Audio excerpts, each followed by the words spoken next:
He thought he could get away with watching her from the shadows. But she saw him through the mirror, and instead of confronting him, she decided to play a dangerous game.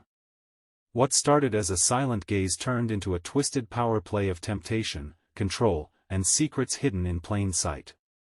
This story is filled with suspense, betrayal, and the kind of intimacy that hides in silence. Huge thanks to all my loyal subscribers. If you're enjoying these dramatic, real-life inspired stories, don't forget to like, comment, and turn on notifications so you never miss an episode. If you're new here, hit subscribe to help bring more bold, emotional stories like this one to life.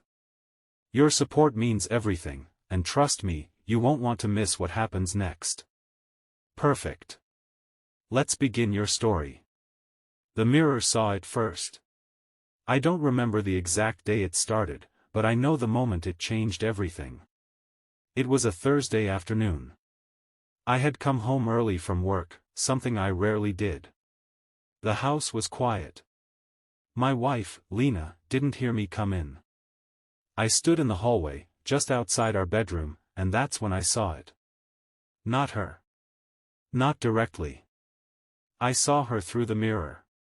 She was standing by the dresser, in a soft robe, running her fingers slowly through her damp hair. The bathroom door was open, steam still drifting out. She didn't know I was there, at least, I didn't think so. But then, she paused. Her eyes met mine. Not directly, but through the reflection. It was quick, just a glance. But in that 1 second, something passed between us. And then she smiled. Not the usual smile she gave me when I brought home flowers. Not the fake one we put on in front of friends at dinner parties. No, this was different. It was slow. Knowing. Dangerous. She didn't say a word. She just tightened the belt of her robe and walked out of the room. I stood there for a good minute, not moving.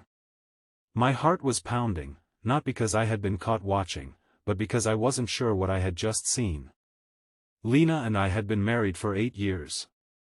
We were solid, or at least that's what I kept telling myself. 2 kids, a decent house outside of Charleston, South Carolina, and the kind of life that looked perfect in pictures. But behind closed doors, we had become distant.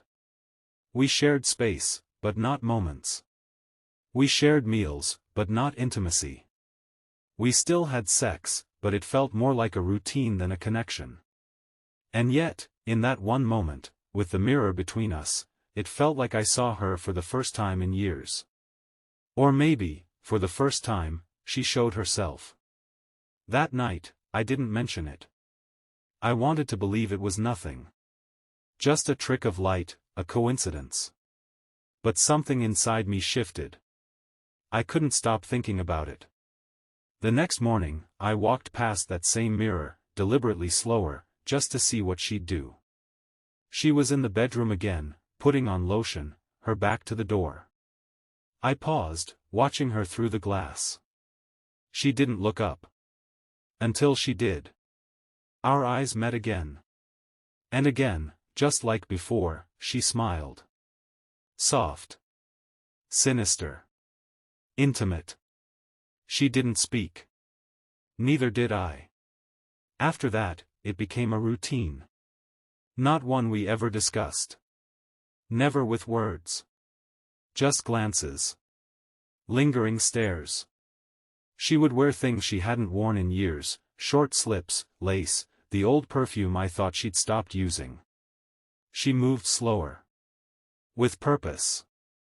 Always in front of the mirror. And I kept watching. I told myself it was harmless. That maybe, in some twisted way, this was our way of reconnecting. That maybe Lena was finally letting me back in. But then came the day she left something on the dresser. A folded note. Positioned so I could only read it through the mirror. If you're going to keep watching, we play by my rules now. She smiled through the mirror. Am I? I stepped into the room, slowly. Why are you doing this? Lena stood, finally facing me, directly, not through the glass. Because for once, I want to be the one watched, on my terms. And maybe because I want to see how far you'll go. I didn't have a response to that. She kissed me that night, really kissed me. The way she hadn't in months. Her hands in my hair.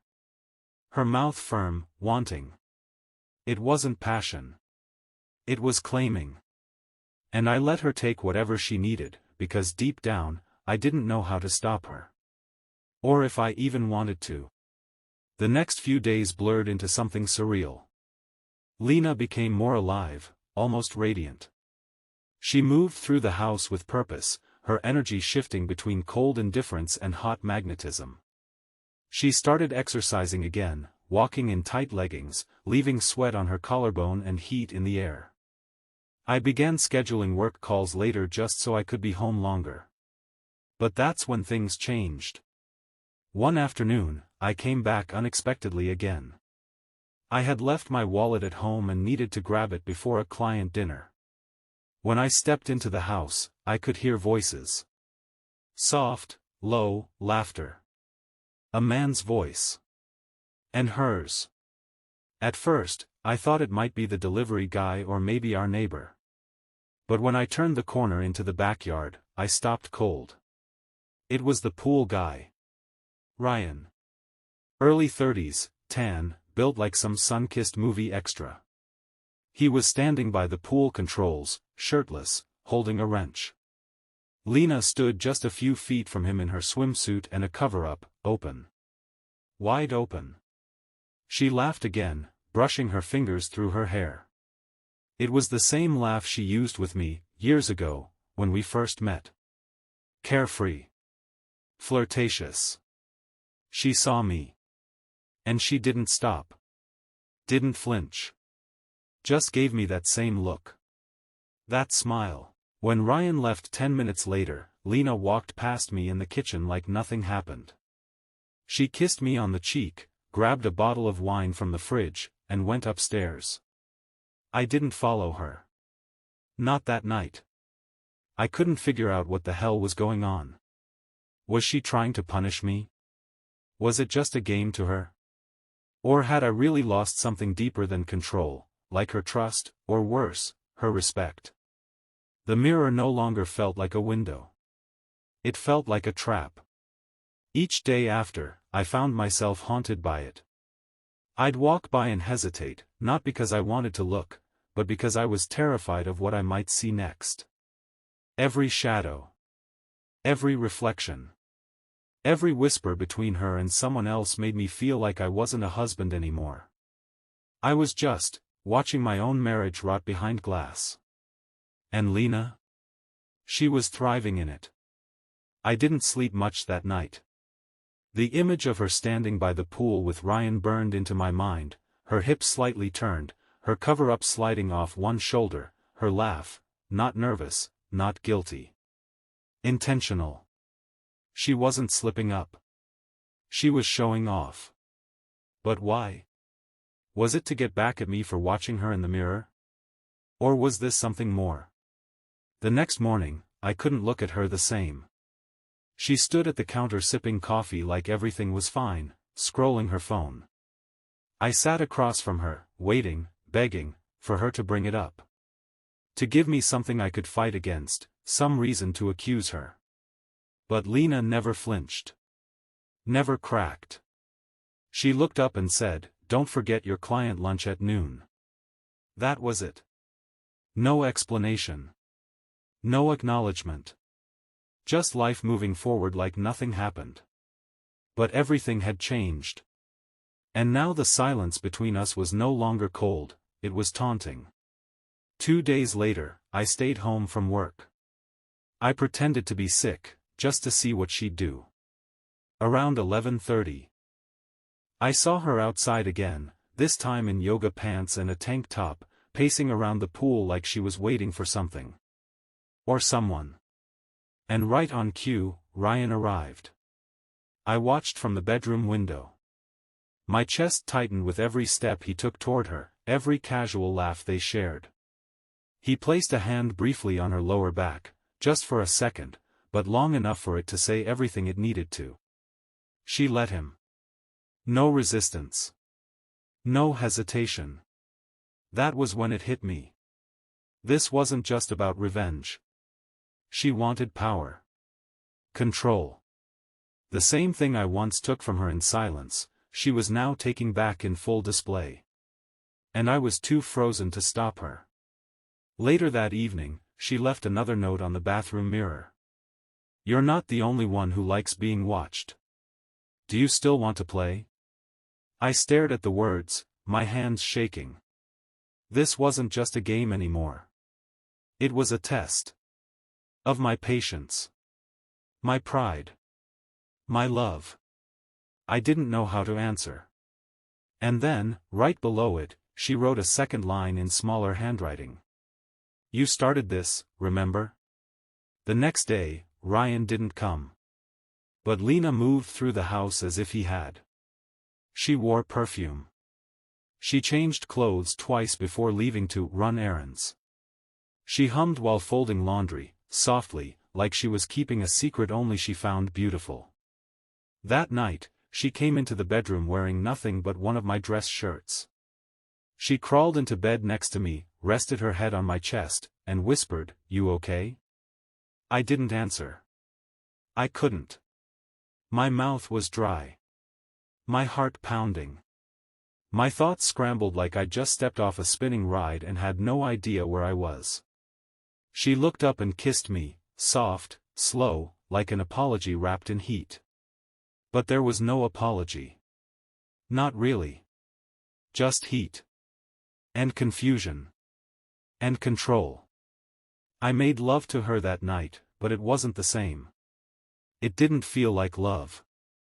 It felt like a challenge, like she was giving me a piece of herself just to remind me she could take it back whenever she wanted.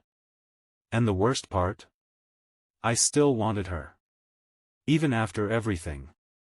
By the end of that week, I caught myself doing things I never thought I'd do, checking her phone when she left it on the table, peeking through the front blinds whenever a car slowed down outside, watching her through the damn mirror again just to feel something I could hold on to. But she was too smart now. She controlled every scene. Every moment. And the more I watched, the less I understood her. It all came to a head one Friday afternoon. I came home early again, this time, without warning.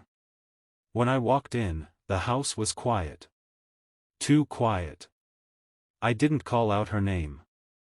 I didn't want to alert her. I tiptoed upstairs and stood outside the guest room door. It was half shut.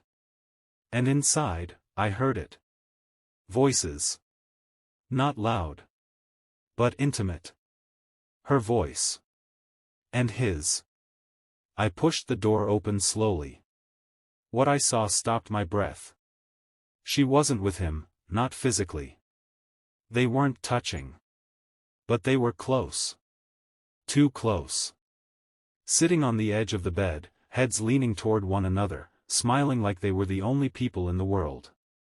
She saw me before he did. Her expression didn't change. No panic. No guilt. Just calm. She placed a hand on his knee and leaned closer, whispering something in his ear. And he laughed.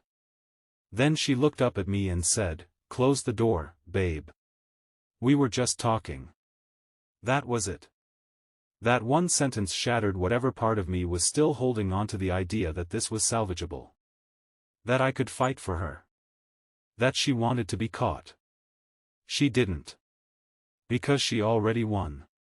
I closed the door. Not because she told me to. But because I couldn't bear the sight of them, of her, like that. Just talking, she'd said. But her eyes had dared me to believe it. I went downstairs, poured 2 fingers of bourbon, and stared out the back window at the reflection of our yard in the glass. A picture-perfect view of a life that was cracking apart from the inside. How did we get here? How did I let this happen? I used to be her hero. Now I was the man standing outside a door he no longer had the right to open. That night, she came down for dinner like nothing had happened. "Are you hungry?" she asked, already plating salmon and asparagus like we were still a team, still a couple. Like she hadn't just been alone in a bedroom with another man while her husband stood on the other side of the wall. I didn't answer. I couldn't eat. "Don't punish me with silence," she said. "You'll only make me want to be louder." That was the moment I realized something terrifying. This wasn't a cry for attention. This wasn't revenge. It was freedom. And the more I clung to who she used to be, the more she became someone new. Someone unrecognizable. Someone untouchable. Over the next few days, the atmosphere in the house shifted. The air was heavy with things unsaid. She no longer asked where I was going or when I'd be back. She no longer cared. The rules between us were gone. The mirror we once used to play games had turned into a weapon, something I avoided now because I couldn't stand to see the truth looking back at me. She still left notes sometimes. Shorter now. Sharper. "You never really saw me. You only ever watched. Now I know what it feels like to be seen." Each message was like a needle under the skin. Too small to kill you, but deep enough to fester. One night, I couldn't take it anymore. She was in the bathroom, brushing her hair. I stood behind her, not in secret this time, but fully visible in the mirror. I looked her dead in the eyes. She didn't flinch. "I know what's going on," I said. She kept brushing. "Do you?" "With Ryan." She stopped. "You sure?" I stepped closer. "I saw you." She turned around slowly, brushing stopped mid-stroke. "Then say it. Say what you think I've done." I opened my mouth. But nothing came out. Because the truth was, I didn't know. I hadn't seen them kiss. I hadn't seen them cross the line. I'd only seen enough to doubt her, and maybe that was her point all along. To turn the mirror on me. To expose the cracks in my trust, not her loyalty. She smiled. Not kindly. "You want me to admit something you want to believe," she said. "Because if I did cross the line, at least you'd have a reason to hate me. Instead, you're stuck with the question. You're stuck watching." She turned back to the mirror and brushed again. I walked out, defeated by my own silence. A few days later, she left town. "Just for 2 nights," she said. "A girls' trip with a friend I'd never heard of before." She didn't ask me to help her pack. She didn't kiss me goodbye. Just tossed a bag over her shoulder and said, "Try not to watch the house too closely while I'm gone." That night, I stood in the hallway staring at our bedroom mirror, like it could give me answers. But all it gave me was a reflection of a man unraveling. The second night she was gone, Ryan came by. He claimed he was checking the pool timer. I told him to leave. He lingered. "Look, man," he said, "I didn't mean to get between you two." "Did she tell you that?" He shrugged. "She didn't have to." I stepped closer. "So you admit it?" He held up both hands. "I didn't say anything happened. Just that I get it. She's magnetic." I wanted to hit him. Not because of what he'd said. But because he was right. She had become magnetic. And I was the broken compass spinning in place. When Lena returned, I expected something to change. But everything stayed exactly the same. The silence. The indifference. The unspoken war of looks and reflections and carefully dropped clues. I waited for the confrontation. For the explosion. For the moment we'd finally scream at each other and break everything just to start over. But that moment never came. Instead, one night, she sat beside me on the couch and said softly, "I want you to remember something." I looked at her, numb. What? This isn't about him. It never was. Then what is it about? She leaned in, close enough that her breath touched my ear. "Control," she whispered. Then she stood up and went to bed. The house was quiet again. Too quiet. Not the kind of silence that wraps around you for comfort, but the kind that feels like it's holding its breath, waiting for something to snap. She hadn't spoken to me in 3 days. Not really. She existed in the same rooms as I did, but never with me. Her eyes passed over me like I was furniture she'd long outgrown. She moved through the house with a calm that felt unnatural, like someone who had already made up her mind about something she hadn't yet said. I started to think the silence was the message. Then, one morning, it changed. I woke up to find a note on the bathroom mirror. It said, "I never wanted to be watched. I wanted to be wanted." Just 10 words. But those 10 words hit harder than every fight we never had, every confrontation we never let happen. I stared at them for what felt like an hour. My reflection stood behind the note like a ghost, tired, ashamed, and completely hollowed out.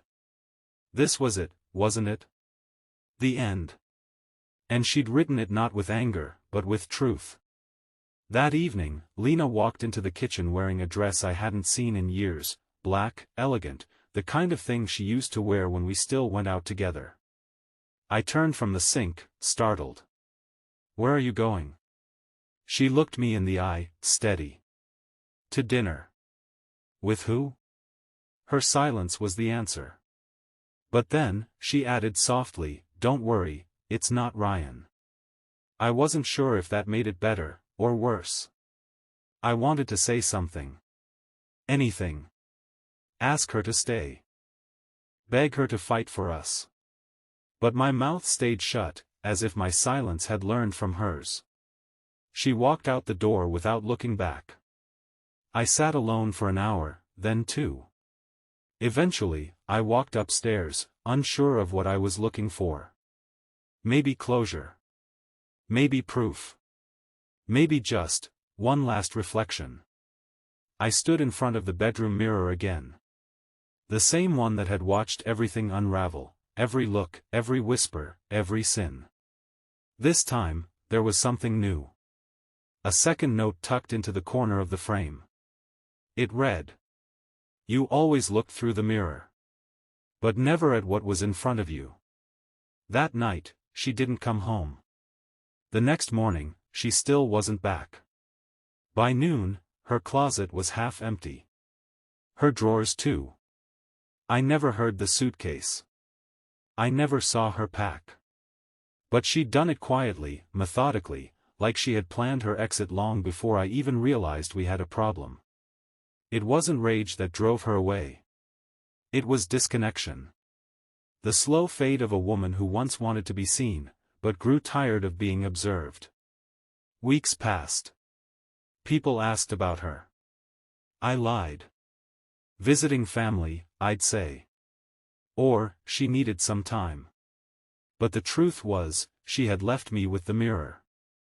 And every day, I'd look into it hoping to understand, hoping for one final answer.